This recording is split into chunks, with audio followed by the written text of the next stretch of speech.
पहिया कारखाना आप सभी जानते हैं सारण में जो लगा लालू जी के हुकूमत में, लालू जी के रेल मंत्री रहते हुए। डीजल लोकोमोटिव कारखाना मढ़ौरा में हुआ जब मनमोहन सिंह जी की नेतृत्व वाली सरकार थी। NTPC Barh super thermal power station Patna अंचल में लगा।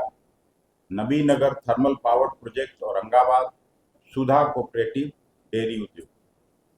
फिर दरभंगा में जो अशोक पेपर मिल उस समय स्थापित हुआ, उससे आशा जगी थी, अब वो आशा विनाश में तब्दील हो गया। 1958 में किसानों के वायदे के साथ शुरू हुई अशोक पेपर मिल आज 400 एकड़ की वीरान जमीन में तब्दील हो चुकी है। जब कभी आप उधर जाते होंगे, देखते होंगे, अब उधर ही एम्स खोलने की बात हो रही। मजदूरों का पसीना सूख गया, मशीनों पर जंग लग गया और सरकार के दावों पर धूल जम गई। चीनी मिले मैं हर बार उठाता हूं कि पहली पंचवर्षीय योजना, दूसरी पंचवर्षीय योजना तक जो बिहार पूरे देश में 27% चीनी नेशनल किटी में देने का काम करता था, वो आज नीतीश जी के हुकूमत में, मोदी जी के हुकूमत में 2% से भी नीचे चला गया। और एक दो पश्चिमी चंपारण की मिलों को छोड़ दिया जाए तो प्रायः सभी चीनी मिलें बिहार के भिन्न भिन्न जिलों में जो लगी थी सब वीरान पड़ी हैं। अशोक पेपर मिल की तरह वो भी सब मशीनरी और ये वहां से ढुलवा लिया गया और वो सब खत्म हो गई। जूट मिलें जो स्थापित थी और जूट मिलों से जाना जाता था बिहार, कम से कम वो 4-5 जिला, अररिया, पूर्णिया, कटिहार और किशनगंज। एक मंत्री जी थे, जब फुटर लगा के पिछली बार, महेश्वर हजारी जी की मैं बात कर रहा हूँ कि 2020 के बाद उसको हुटर बजाकर मिल खोलने का चुनावी नाटक किया गया। आज भी करोड़ रुपए बिहार सरकार पर बकाया है, कच्चा माल लाने तक के पैसे नहीं है और उसके बाद फिर हुटर नहीं बची। भागलपुर सिल्क का हम सभी जानते हैं और आदरणीय प्रधानमंत्री जब कभी जाते हैं तो भागलपुर के सिल्क की बात करते हैं और सिल्क को वहाँ का एक्सपोर्ट करने की भी बात करते हैं। लेकिन आज सिल्क सिटी भी मौन मरघट में बदल गया है। न कोई रिवाइवल का प्लान है, न राहत है। 95% बुनकर परिवार आज कर्ज और गरीबी में डूबे हैं।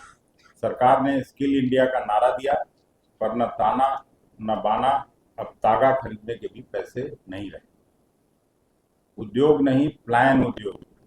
भाजपा नेता और केंद्र के गृह मंत्री स्वयं कहते हैं कि बिहार में उद्योग के लिए जमीन नहीं है, लैंड लॉक्ड स्टेट है। मुख्यमंत्री जी भी हमेशा कहते हैं ये बात, लैंड लॉक्ड स्टेट की बात करते हैं, लेकिन अपने चहेते उद्योगपति को 1 रुपये सालाना में 1000 एकड़ जमीन दे देते हैं। मुख्यमंत्री नीतीश जी खुद कहते हैं बड़ा उद्योग तो समुद्र के किनारे लगता है, बिहार में नहीं लग सकता।